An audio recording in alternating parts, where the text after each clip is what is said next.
मेरी गाड़ी कभी इतनी गंदी आज तक हुई नहीं है। और तो गाइस मतलब पहाड़ों के बाद स्टार्टिंग में जब पहाड़ पे आप राइड करते हो ना, जब आप माउंटेन्स पे राइड करते हो तो बहुत अच्छा लगता है। लेकिन आप हमेशा, अगर आप प्लेन्स में बॉर्न एंड बॉटअप होना, तो आप हमेशा पहाड़ पे नहीं रह सकते।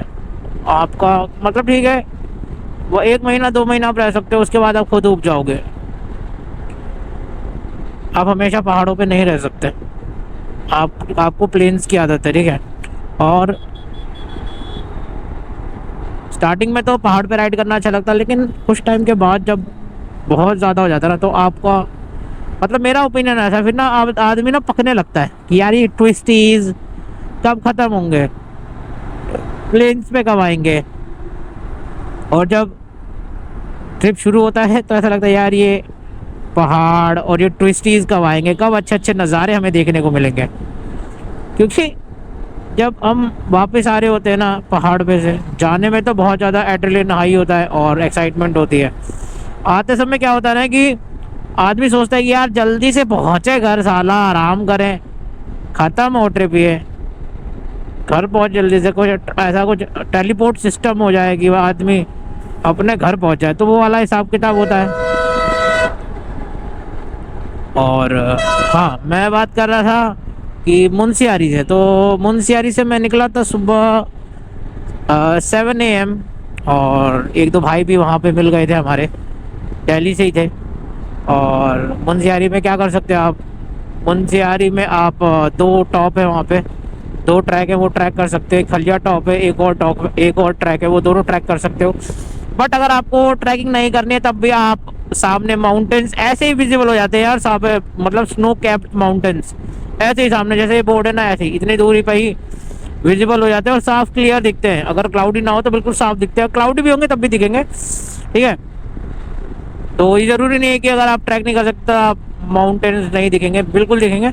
बट ट्रैक करके जाते हैं तो ऊपर से बहुत क्लियरली विजिबल होते हैं सारे टॉप्स, ठीक है। सारे स्पाइक्स जो हैं माउंटेन्स के, जो हिमालयन रेंज है, वो क्लियर हमें दिखती है टॉप से, खलिया टॉप से, ठीक है। और हाँ, और अगर मैं स्टे की बात करूँ, जो मेरा स्टे था मुंशियारी में, तो मुंशियारी में स्टे था मेरा, राव स्टे करके था। डिस्क्रिप्शन में मैं दे दूंगा उसका लिंक। उसका जो बेड जो बुक माई शो पे और booking.com पे मिलता है, वो 290। मुझे लोग बता रहे थे वहाँ पे जो आए हुए थे कि 300 पर डे के हिसाब से उन्होंने बुक करवाया है मेक माई ट्रिप से। आई डोंट नो, मुझसे तो उन्होंने 500 रुपीज़ चार्ज किया, क्योंकि मैं कोई बुकिंग करा के गया नहीं था, क्योंकि मेरा ऐसा प्लान भी नहीं था कि मैं जा रहा हूँ वहाँ पे, बस ऐसे सडन प्लान होना तो ऐसे ही निकल गए। तो मुझसे उन्होंने 500 रुपीज़ चार्ज किया। और खाना भी ठीक ठाक था, खाना ठीक ठाक था। और लेकिन वो अपने स्टे को ना थोड़ा सा ना स्टे हिप्पी टाइप था वहाँ पे। और ऐसा कोई स्टे नहीं था कि मतलब बेड पड़ा है लेट जाओ, मतलब क्लीन तो था, लेकिन कहते ना एक एक्सथेटिक वाइब आती ना, वो नहीं था। जिस तरीके का अगर आप मेरा ब्लॉग देखोगे इसका कसार का जो स्टे अगर आप देखोगे ना, तो उससे 10% ही था स्टे। अगर किसी का बजट कम है तो वहाँ रह सकता है, ऐसा कोई दिक्कत है नहीं। तो फिर मुंशियारी से मैं निकला सुबह 7 बजे और अपन पहुँचे 10 बजे। मैं पहुँच गया था आपका धारचूला का जहाँ 30 किलोमीटर धारचूला का। ऐसा होता है कि दिल्ली जाने के लिए आपको राइट हो जाना होता है और धारचूला जाने के लिए आपको सीधा हो जाता है। जो वो ट्री पॉइंट आता है ना, वहाँ से धारचूला 30 किलोमीटर्स होता है, 1 घंटे का रास्ता, 30 किलोमीटर्स। तो मेरा पहला प्लान धारचूला जाने का भी नहीं था, सच बताऊँ आपको, वीडियो में आपको पता भी चलेगा, दिखेगा भी।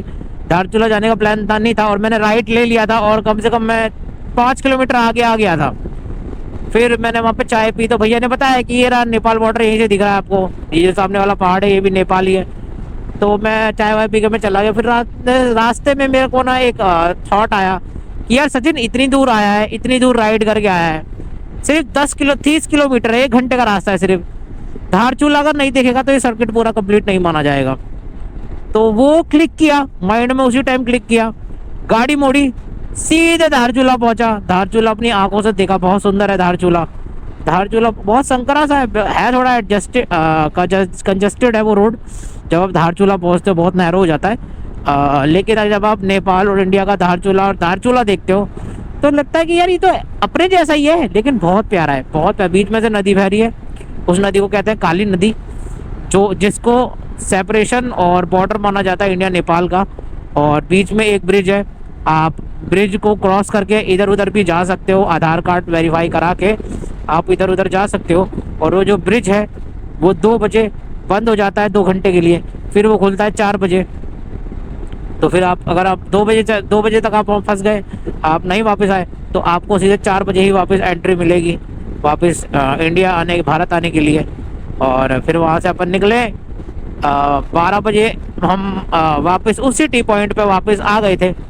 और 12 बजे निकले हम और फिर पिथौरागढ़ पहुँचे। पिथौरागढ़ के बाद फिर आया लोहाघाट, फिर आया चंपावत, और ऐसे ऐसे करके फिर शाम को 7 बजे हम पहुँचे टनकपुर। 7 बजे तक हम टनकपुर आ गए थे। और टनकपुर से लेकर और जो दिल्ली तक घर तक की दूरी थी वो थी करीबन 350 किलोमीटर के आसपास, 300 या 320 किलोमीटर के आसपास। और जिसमें हमें टोटल लगे रुकते रुकाते हमें 1 बज गया आने में। लेकिन टनकपुर का जो एरिया है वो भी पूरा एनिमल रेंज है, फॉरेस्ट रेंज है सारा, वहाँ पे नेटवर्क आते नहीं है ज़्यादातर। जब आप टनकपुर क्रॉस कर लोगे तब आपके नेटवर्क आएंगे। और हाँ, मुनस्यारी में मतलब अगर आप पहाड़ों पे जाओ तो मेक श्योर आप जियो ज़रूर लेके जाओ। जियो हर जगह चलता है, रानीखेत हो, मुनस्यारी हो, हर जगह चलता है। कहीं कहीं जो है एयरटेल के नेटवर्क नहीं आते।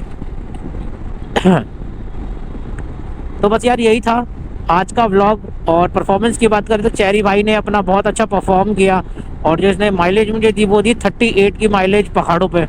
कैन यू इमेजिन 38 की माइलेज दी मुझे इसने पहाड़ों पे। मैं तो बहुत खुश था यार, बहुत कम मेरा पेट्रोल कंजम्पशन हुआ, बहुत कम, और माइलेज मेरे को इतनी अच्छी थी, और परफॉर्मेंस और पावर भी बहुत ज़बरदस्त दिया।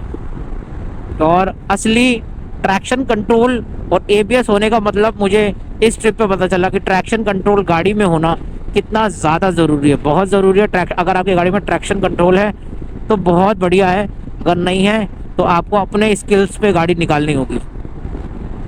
ट्रैक्शन कंट्रोल क्या है ना, आपको +1 दे देता है।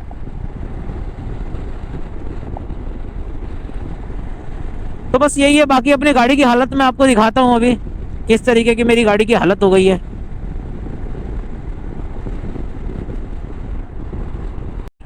तो दोस्तों आपको ना बाइक की कंडीशन मैं दिखाता हूँ क्या कंडीशन हो गई है मेरी बाइक की after that Munsiyari trips and.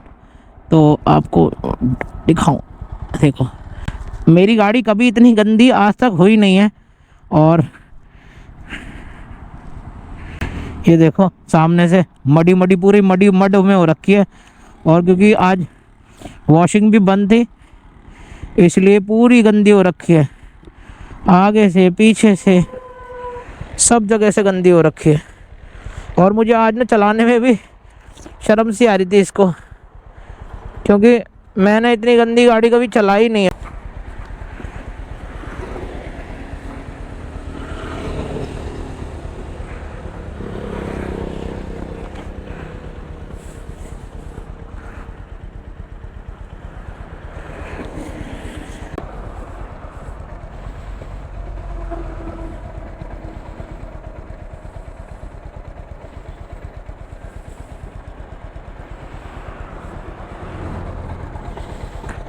यार इतनी गंदी गाड़ी ना मेरी कभी हुई नहीं जितनी आज गंदी हो रखी है। और ठीक है, घर पहुंचते ही इसका सबसे पहला काम यही होगा मेरा कि हम अपनी चेरी अपनी अपनी अपने इस दोस्त को जो हमें अच्छे से लेके गई है उसको हम वॉश कराएं। पीछे एक कार आ रही है, आई डोंट नो, लेकिन बहुत ज़बरदस्त है इसका मॉडल। देखो BYD है कंपनी का नाम, और गाड़ी का मॉडल देखो। ओहो इलेक्ट्रिक, वाह यार इतना पैसा ख़राब करने का इलेक्ट्रिक क्यों। अरे यार मुझे ना इलेक्ट्रिक गाड़ियाँ पसंद ही नहीं है। नो डाउट मॉडल बहुत अच्छा है, लेकिन आई डोंट नो, मुझे इलेक्ट्रिक अच्छी नहीं लगती। इलेक्ट्रिक में ना यार वो थंप नहीं आता ना, जो पेट्रोल और डीजल इंजन में आता ना थंप, वो नहीं है। पर ठीक है, फ्यूचरिस्टिक है, कार्बन इमिशन को जीरो करता है, पर ठीक है। बाकी यार अगर ये ब्लॉग अच्छा लगा हो तो please like share and subscribe as well. और आपके जो भी कमेंट्स को, जो भी डाउट हो, प्लीज कमेंट सेक्शन में रख देना। मैं एक ही कमेंट को पढ़ता हूँ, उस पर जरूर रिप्लाई करता हूँ। और मुंशियारी के जो व्लॉग्स हैं वो इस व्लॉग के बाद में अलाइन होंगे, और जो डेट है वो पोस्ट के जरिए आपको बता दी जाएगी। लेकिन ये व्लॉग सबसे पहले आएगा मुंशियारी शुरू होने से पहले, ताकि आपके अंदर एक एक्साइटमेंट में भर दूं मुंशियारी को देखने के लिए। तो ठीक है, thank you so much for watching, keep supporting, love you all.